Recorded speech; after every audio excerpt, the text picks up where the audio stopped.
Student welcome to NET Crackers. मैं अनुराग शर्मा इस channel पे आप सभी का स्वागत करता हूं।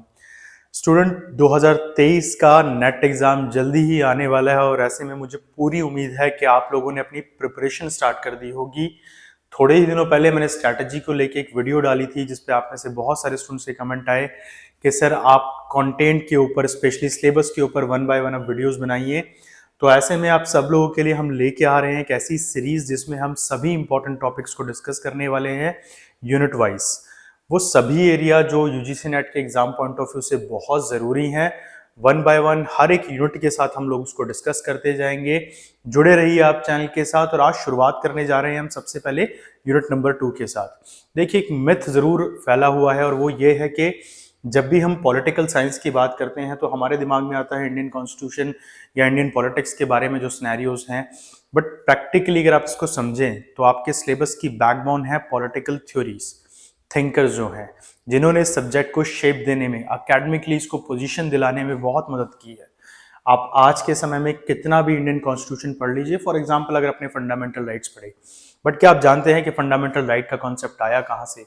अगर आप नहीं जानते हैं तो आपको जॉन लॉक को जरूर से पढ़ना चाहिए। चलिए इसी के साथ एक क्वेश्चन से हम शुरुआत करते हैं। जॉन लॉक के समय में यूके में वो कौन सा रेवोल्यूशन हुआ था जिसने जॉन लॉक को बहुत ज्यादा प्रभावित किया? आप जरूर से मुझे डिस्क्रिप्शन में इसका आंसर दीजिएगा कि वो कौन सा रेवोल्यूशन था जिसने जॉन लॉक के आइडियाज को बहुत ज्यादा प्रभावित किया, जिस आइडियाज की वजह से ही जॉन लॉक ने पार्लियामेंट्री सिस्टम, वोटिंग सिस्टम जैसे सिस्टम्स की बात की। अब शुरुआत करते हैं सबसे पहले इस सब्जेक्ट के कॉन्सेप्ट्स के साथ। देखिए, हमने प्लेटो, एरिस्टोटल को बहुत बार पढ़ा है, हमने थिंकर्स को बहुत बार पढ़ा है, बट कॉन्सेप्ट क्या है उसको समझना जरूरी है। तो ऐसे में आज कॉन्सेप्ट की बात करेंगे और कॉन्सेप्ट का नाम है स्टेट। स्टेट हमारी पूरी पॉलिटिकल फिलॉसफी का सेंटर रहता है।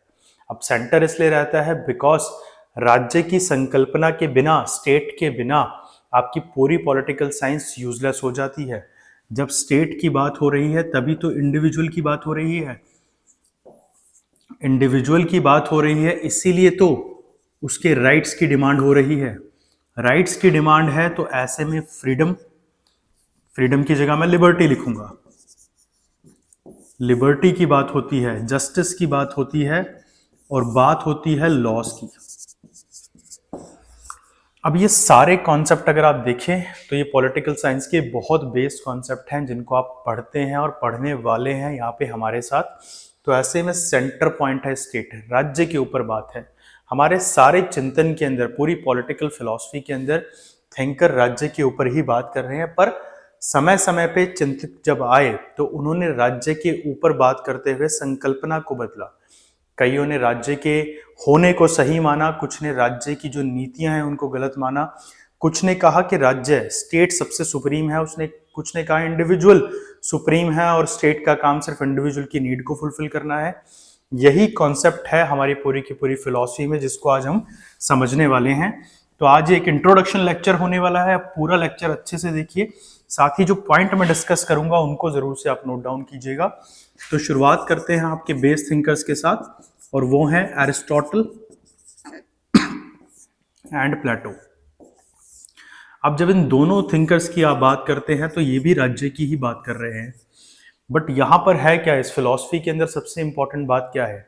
ये स्टेट के बनने को, राज्य के बनने को, फॉर्मेशन में आने को एक ऑर्गेनिक पर्सपेक्टिव से देखते हैं, प्राकृतिक तौर पर समझते हैं। क्या कहते हैं? व्यक्ति पहले आया, फिर दुनिया का पहला इंस्टीट्यूशन सामने आया, फैमिली, परिवार बना, उसके बाद समाज बना, सोसाइटी बनी। पर इस पूरी जर्नी के अंदर चीजों ने जुड़ाव के तौर पर काम किया, आर्ट, कल्चर, बहुत सारी चीजें बनती गई, चीजें जुड़ती गई, फाइनली हमारे सामने राज्य आया।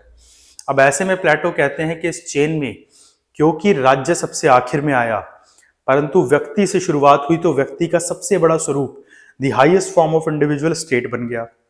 एरिस्टोटल ने कहा कि इस चेन में स्टेट भले ही सबसे लास्ट में आया हो पर state is always prior then the individual, व्यक्ति से पहला स्थान राज्य का ही आएगा। अब इस बात के बाद ये राज्य को सही करने के ऊपर ध्यान देते हैं और समझना यह है कि एथेंस की स्थिति बहुत खराब थी और एथेंस के मॉडल को ध्यान में रखते हुए ये दोनों थिंकर ये बात करते हैं। प्लेटो एक ऐसे स्टेट की इमेजिनेशन रखते हैं जहां पर किंग फिलोसफर हो, जहां पर एजुकेशन का राइट जेंडर के बेसिस पे ना बांटा जाए, इक्वालिटी वहां पर क्रिएट हो, जस्टिस का एक अच्छा सिस्टम हो, कम्युनिज्म जैसे कॉन्सेप्ट्स को हमारे सामने रखते हैं। और जब इन्हीं के स्टूडेंट एरिस्टोटल आते हैं तो वो प्लेटो की बात में जो प्रैक्टिकलिटी है उसकी कमी को महसूस करते हैं और प्लेटो के आइडियाज को क्रिटिसाइज करते हुए उनको प्रैक्टिकली करेक्ट करने की कोशिश करते हैं। दैट मीन्स क्या कहते हैं कि प्लेटो का स्टेट उटोपियन है, काल्पनिक है, और मैं उसको जमीन पे लाने की कोशिश कर रहा हूं। तो ये भी राज्य के संदर्भ में ही विचार रखते हैं। अब यहाँ पर बात यह है कि जहां ये दोनों थिंकर राज्य को फोकस मान के चल रहे हैं, राज्य के इंटरनल सिस्टम्स के ऊपर ज्यादा फोकस कर रहे हैं, यहाँ तक कि गवर्नमेंट की फॉर्म क्या हो उसको लेकर भी डिस्कस करते हैं। तो पर यहाँ पर सबसे बड़ा पॉइंट जो है वो ये है कि ये बातें कर रहे हैं बट ये प्रैक्टिकली हो नहीं रहा है। ऐसा नहीं है कि प्लेटो के समय में इनके हिसाब से राज्य चल रहा था या एरिस्टोटल के समय में इनके हिसाब से राज्य चल रहा था, बट ये ऐसी इमेजिनेशन लेकर चल रहे थे।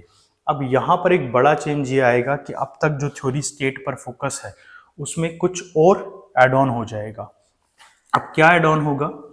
एड ऑन ये होगा कि जब हमारे अगले थिंकर मैकियावेली आएंगे तो मैकियावेली स्टेट को इंडिविजुअल के पर्सपेक्टिव से समझाने की कोशिश करेंगे और क्या कहेंगे कि राज्य अगर बुरे हैं तो वो व्यक्ति की वजह से हैं, राज्य अगर कठोर हैं तो वो व्यक्ति की वजह से हैं। वो व्यक्ति है जिसके नेचर में खराबियां हैं, वो इंडिविजुअल है जो कि ब्रूटल है, नेस्टी है, पुअर है, सेल्फिश है। ऑल दो मैकियावेली का चिंतन जो है बहुत पॉइंट से इंपॉर्टेंट रहता है क्योंकि ये वो समय था प्लेटो एरिस्टोटल का जिस समय तक कोई बड़ी विचारधारा हमारे सामने नहीं आई थी। तो ये दो चिंतक ये बातें करते हैं। सोक्रेटिस को भी हम इसमें ऐड कर ले तो ये तीनों की तिकड़ी बन जाती है।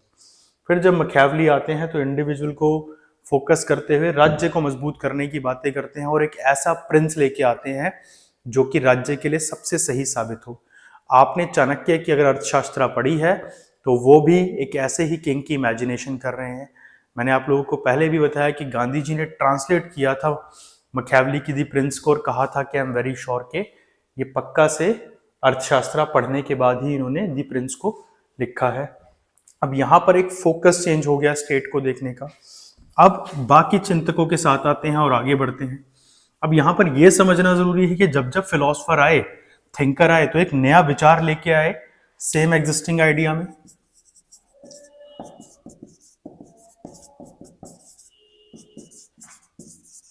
मैं शॉर्ट में लिख देता हूं मैकियावेली को। अब आए हॉब्स, फिर आएंगे हमारे जॉन लॉक और फिर आएंगे रोजो। अब मैकियावेली, एरिस्टोटल, प्लेटो, ये दो थिंकर मैंने जैसा कहा स्टेट पे फोकस, ह्यूमन नेचर अब सेंटर हो गया, मॉडर्नाइजेशन का बोलबाला हो गया। मैकियावेली का समय रेनेसा का समय माना जाता है, पुनर्जागरण का दौर माना जाता है, जब एक्चुअली डार्क पीरियड जिसको मैकियावेली ने कहा मिडेवल पीरियड, मध्यकालीन युग, उसका अंत हो रहा था। इटली सेंटर बना हुआ था नई नई साइंटिफिक डिस्कवरीज का। गैलीलियो जैसे थिंकर वहां से आते हैं, ठीक है, शेक्सपियर जैसे जो फिलोसफर हैं वो वहां से निकल कर आए हैं। तो रेनेसा के पीरियड में ह्यूमन नेचर ने क्या क्या गलत किया है उसकी बात करते हैं। पॉलिटिकल इंस्टीट्यूशंस को अलग करते हैं रिलीजियस इंस्टीट्यूशन से और इस तरीके से एक फाइनल स्टेट की इमेजिनेशन रखते हैं, स्टेट क्राफ्ट का कॉन्सेप्ट रखते हैं। अब आते हैं हमारे तीन थिंकर, सोशल कॉन्ट्रैक्ट थ्योरी देके जाते हैं। अगेन थॉमस हॉब्स क्रिटिसाइज करते हैं ह्यूमन नेचर को और एक बेस्ट स्टेट क्या हो सकता है उसकी इमेजिनेशन करते हुए एक किताब लिखते हैं जिसका नाम है लवियथन। अब लवियथन का मतलब होता है मॉन्स्टर, सी मॉन्स्टर, पर इनका पर्सपेक्टिव ये है कि इंडिविजुअल को अगर बुरे लोगों को कंट्रोल करना है तो उनके ऊपर जो व्यक्ति होगा जो उनको कंट्रोल करेगा वो सबसे बुरा होना चाहिए। तो स्टेट का मॉडल कुछ इस तरह का रख के जाते हैं। यहाँ तक कि कार्ल मार्क्स कहते हैं कि थॉमस हॉब्स से अच्छा स्टेट क्राफ्ट को कोई नहीं समझा सकता, he is a father of all of us. अब इसके बाद जब जॉन लॉक आते हैं तो जैसा कि मैंने कहा कि एक रेवोल्यूशन हुआ था इनके आने से पहले, उसका आंसर आपको देना है। उस रेवोल्यूशन ने इनकी आइडियोलॉजी के ऊपर इम्पैक्ट डाला और इन्होंने बात करी ह्यूमन नेचर की पॉजिटिविटी की। ह्यूमन नेचर में क्या पॉजिटिव है और उसके बेसिस पे ये राइट्स की बात करते हैं जो इंडिविजुअल को देने चाहिए। जहां थॉमस हॉब एक कॉन्ट्रैक्ट करा रहे हैं, ये पॉलिटिकल कॉन्ट्रैक्ट और सोशल कॉन्ट्रैक्ट दोनों कराते हैं। पार्लियामेंट्री सिस्टम की बात करते हैं, वोटिंग राइट्स की बात करते हैं। इनके बाद आते हैं रूजो। अगेन ह्यूमन नेचर को ये भी समझाने की कोशिश करते हैं, जॉन लॉक की तरह थोड़ी पॉजिटिविटी रखते हैं, बट साइंटिफिक एक्सपेक्ट रोजो की बातों में बहुत ज्यादा नजर आता है।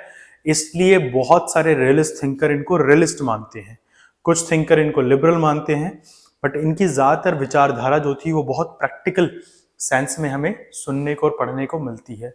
ये भी सोशल कॉन्ट्रैक्ट की ही बात कर रहे हैं। यहां पर ये डेमोक्रेटिक आइडियाज को और आज जिसको आप freedom of speech and expression कहते हैं, ऐसे विचारों की बात करके जाते हैं। स्टूडेंट अब देखिए विचारधारा में एक और बदलाव आया। मॉडर्न टाइम में हमारे सामने आते हैं हीगल। हीगल जब अपने विचार रखते हैं तो किस तरह की बातें करते हैं, आइडियलिस्टिक बातें करते हैं, जैसे कि प्लेटो किया करते थे, आदर्शवादी बातें। राज्य के लिए कहते हैं it is a March of God, धरती पे उतरना इसका। कहते हैं अगर आपको भगवान को देखना है तो आप अपने राज्य को देखिए। जर्मनी की तारीफ करते हैं, एक छत्र राज हो जर्मनी का, इस तरह की बातें करते हैं।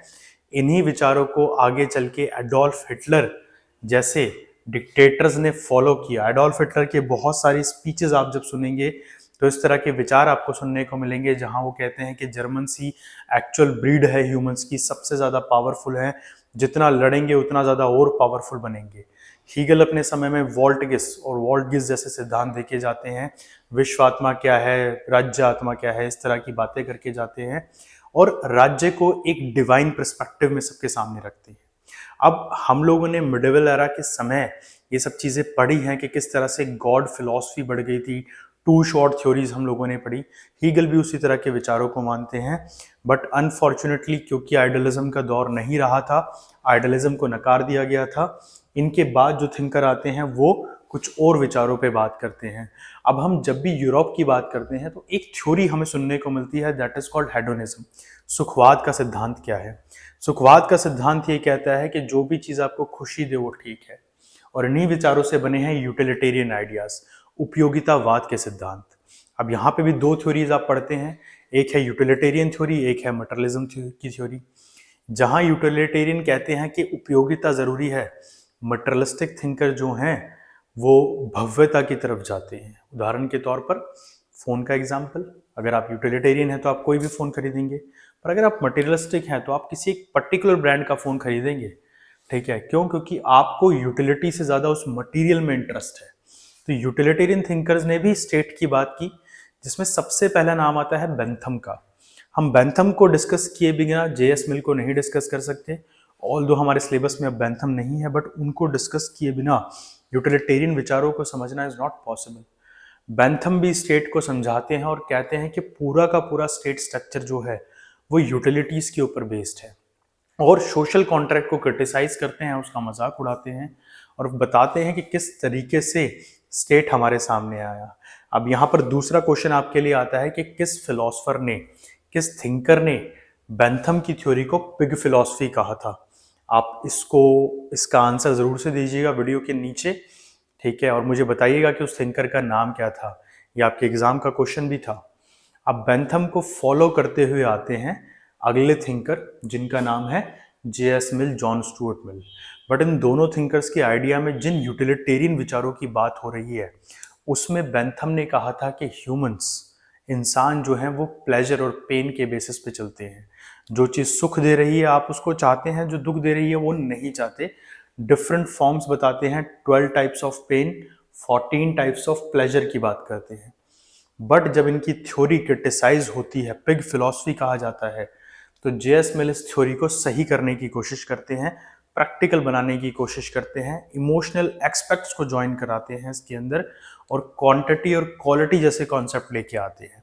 बट अनफॉर्चुनेटली उस समय पे इस तरह के विचारों को जगह मिले ही नहीं, ह्यूमैनिटेरियन विचारों की नीड हमारे सामने आ गई थी, तो इन दोनों विचारों को नकार दिया जाता है और फाइनली यूटिलिटिज्म का जो दौर था वो जेएस मिल के साथ खत्म हो जाता है। पर राज्य के अवतरण में जब आप इन आइडियाज को पढ़ते हैं, उसके ओरिजिन में पढ़ते हैं, तो बहुत प्रैक्टिकल आइडियाज ये आपको समझ में आते हैं।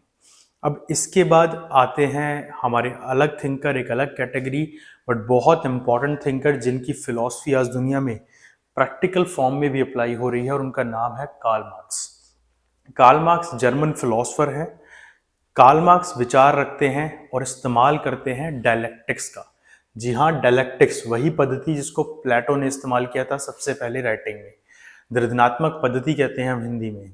और जब डायलेक्टिक्स को आप इस्तेमाल करें, और इस्तेमाल करें हिस्ट्री का ज़्यादा, तो वो हिस्टोरिकल डायलेक्टिक्स कहलाता है। ऐसे में कार्ल मार्क्स पूरे के पूरे स्टेट ओरिजिन को बांट देते हैं क्लास स्ट्रगल में, वर्ग के बीच में जो लगातार कॉन्फ्लिक्ट हो रहा है उसके बीच में। और क्या कहते हैं कि एक क्लास ऐसी है जो बहुत अमीर है बट माइनॉरिटी है, एक क्लास ऐसी है जो बहुत गरीब है पर मेजॉरिटी में है, और ये माइनॉरिटी इस मेजॉरिटी को लीड करती है। अब कई बार आप भारत के बारे में सुनते हैं ना कि भारत की टोटल वेल्थ जो है उसके 1% अमीर लोगों के पास है, ठीक है। ऐसा क्यों होता है? कार्ल मार्क्स इसी के ऊपर विचार करते हैं और बताते हैं कि कितना ऑपरेशन, कितनी परेशानियां ये जो मेजॉरिटी है, जिसको पॉलिट्रेट क्लास बोलते हैं, झेलती है। और इसी तरह से स्टेट स्ट्रक्चर को ही नकार देते हैं, एक क्लासलेस, स्टेटलेस सोसाइटी की इमेजिनेशन करते हैं। अब जब कार्ल मार्क्स ये विचार रखते हैं तो ये विचार उस समय बहुत क्रिटिसाइज होते हैं, क्योंकि 18वीं सेंचुरी का दौर था, इंडस्ट्रियलाइजेशन के पीक का दौर, बड़ी बड़ी कैपिटलिज्म की जो एक तरह से आप कह सकते हैं कंपनियां थी, वो वर्क कर रही थी। तो ऐसे में कार्ल मार्क्स के विचार क्रिटिसाइज हुए, बट उनकी आवाज़ को दबाना मुश्किल था, क्योंकि बहुत प्रैक्टिकल सेंस में ये जो विचार थे वो समझ में आ रहे थे। ऐसे में व्लादिमीर लेनिन हमारे सामने आते हैं, जो रशिया में बोल्शेविक रेवोल्यूशन के द्वारा कार्ल मार्क्स के विचारों को पहली बार प्रैक्टिकली अप्लाई करते हैं। बोल्शेविक रेवोल्यूशन होता है, लेनिन की पार्टी सत्ता में आती है, और इसके बाद आते हैं स्टालिन। अब यहाँ पर भी एक क्वेश्चन आपसे पूछा जाएगा कि वो कौन सा व्यक्ति था जिसने पहली बार लेनिन के आइडियाज को लेनिनिज्म का नाम दिया था? आंसर जरूर लिखिएगा कमेंट बॉक्स में, मुझे बताइएगा। इसके बाद आते हैं स्टालिन, और यहीं इसी दौर में एक और थिंकर आए जिन्होंने मार्क्सियन आइडियाज को एक नया पर्सपेक्टिव दिया। नाम था एंटोनियो ग्राम्स्की। इटली के थिंकर हैं, और मुसोलिनी की जब डिक्टेटरशिप चल रही थी, फासिस्ट गवर्नमेंट चल रही थी, उस समय इन्होंने विचार रखे और हेजमनी का सिद्धांत देके जाते हैं। क्या है हेजमनी? Intellectual hegemony. ये कहते हैं समाज में जितनी भी बुराइयां हैं वो अमीरों ने बनाई हैं, ठीक है, जितनी भी कुरीतियां हैं वो अमीरों ने बनाई हैं। आपने दहेज प्रथा की तकलीफों को तो समझा ही होगा, सुना भी होगा, और कई बार अपने घर में देखा भी होगा। पर क्या सही में दहेज प्रथा जब स्टार्ट हुई होगी तो ये बुराई के तौर पर हुई होगी? हो सकता है किसी बहुत धनी व्यक्ति ने अपनी बेटी को शादी में बहुत सारे तोहफे दिए हों, पर अब उस तोहफे देने से हुआ क्या? जो गरीब हैं उनको मजबूरी में ये काम करना पड़ा। सामाजिक था पर उनको मजबूरी में करना पड़ा, और इसकी परेशानियां उन्होंने झेली। तो किस तरह से एक रीति कुरीति बनी, इस पे बात करते हैं। तो इस तरीके से ग्राम्स्की इन आइडियाज को क्रिटिसाइज करते हैं और बताते हैं कि हेजमनी ने किस तरह से समाज को बदला है। अब ये आइडिया भी किस तरह से इकोनॉमिकली बेस्ड थे, मार्क्सियन विचार हमें सुनने को मिलते हैं। पर मार्क्स की जो विचारधारा थी वो वहां तक नहीं रुकी, चाइना पहुंच गई। ऐसे में माओ जेडोंग हमारे सामने आते हैं। माओ जेडोंग की बात की जाए तो माओ एग्रीग्रेनियन कम्युनिटी जो है, जो पीसेंट्रीज हैं, मतलब खेतों में काम करने वाले मजदूर जो हैं, इनकी आवाज़ को बुलंद करते हैं और चाइना में रेवोल्यूशन कराते हैं, और माओ के विचार कहलाते हैं माओइज्म। और धीरे धीरे ये विचार चाइना के साथ साथ पूरी दुनिया में फैलते हैं, और बहुत सारे रेबल ग्रुप्स भी इसके बाद खड़े हो जाते हैं हमारे सामने। तो इस तरीके से स्टेट की थ्योरी को माओ ने बहुत ज़्यादा इन्फ्लुएंस करा, और आज दो बड़े कम्युनिस्ट स्टेट चाइना और रशिया हमारे सामने हैं। अब इसके बाद आती है इसी फिलॉसफी में एक ऐसी विचारधारा जो कहलाती है कम्युनिटेरियन। कम्युनिटी के बारे में सोचने वाले जॉन रोवेल्स हमारे सामने आते हैं, जस्टिस का कॉन्सेप्ट रखते हैं, अपनी किताब थ्योरी ऑफ जस्टिस से धूम मचा के रख देते हैं। उस समय में इनके विचार जो होते हैं जस्टिस को लेके वो बहुत इंपॉर्टेंट माने जाते हैं। एरिस्टोटल ने जस्टिस की अलग अलग डेफिनेशंस दी थी, टाइप्स बताए थे। इसी तरह से जॉन रोवेल्स भी जस्टिस को एक्सप्लेन करते हैं, सोसाइटी में उसकी क्या नीड है, क्या हायरार्की है, इसके ऊपर बात करते हैं। और ये बुक अब तक की सबसे फाइनेस्ट बुक मानी जाती है जो जस्टिस के ऊपर लिखी गई है। अब देखिए, यहाँ तक हमने समझा कि स्टेट के रोल में क्या क्या कैसे कैसे ऐड होता रहा, किन थिंकर्स ने स्टेट की थ्योरीज में क्या ऐड ऑन किया। अब यहाँ पर हमारे सिलेबस में कुछ डाइवर्सिटी हम पढ़ते हैं।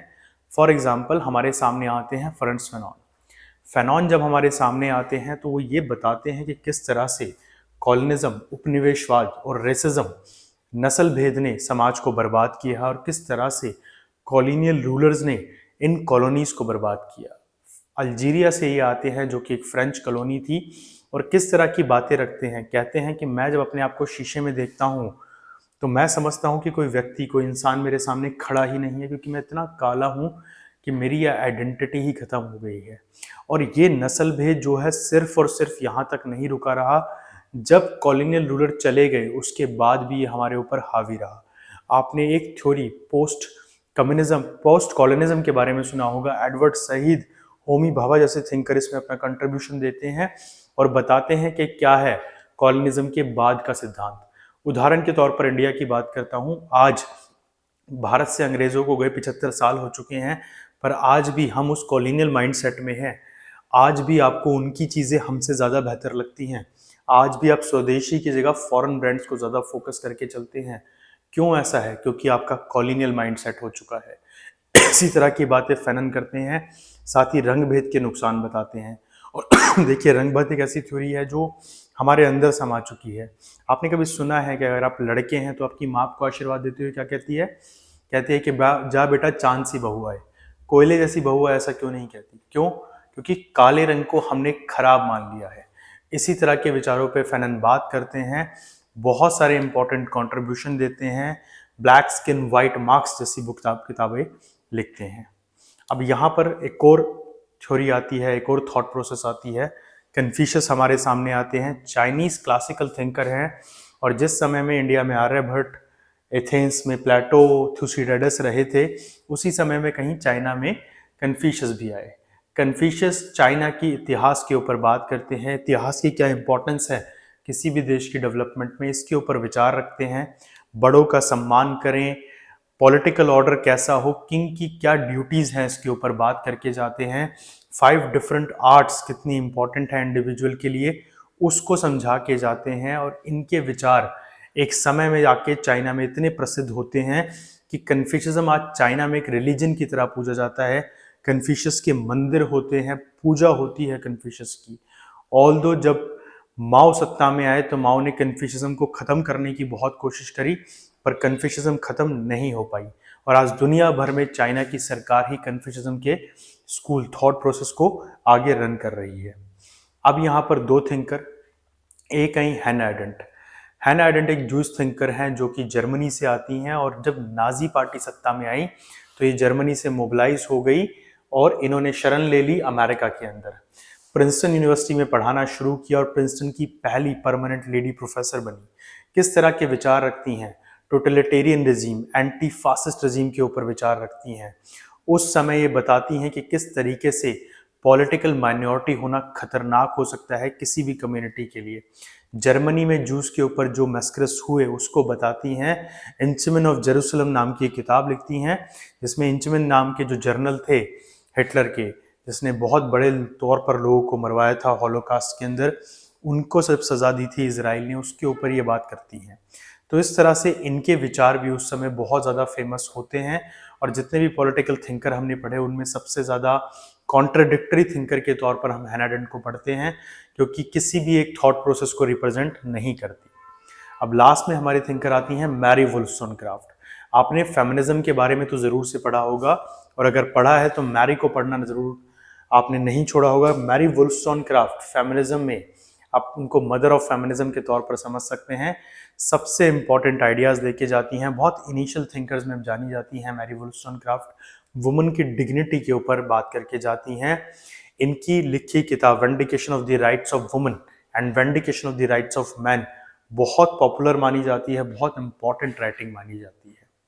ऑल्दो अभी तक हम जितने थिंकर्स की बात करते हैं स्टूडेंट, ये सभी थिंकर हमारे सिलेबस के अंदर इसलिए ऐड ऑन है कि आप ये समझ पाएं कि स्टेट के बनने और उसके बनने के बाद की सिचुएशन में क्या क्या इंपॉर्टेंट कंट्रीब्यूशन इन लोगों ने दिए।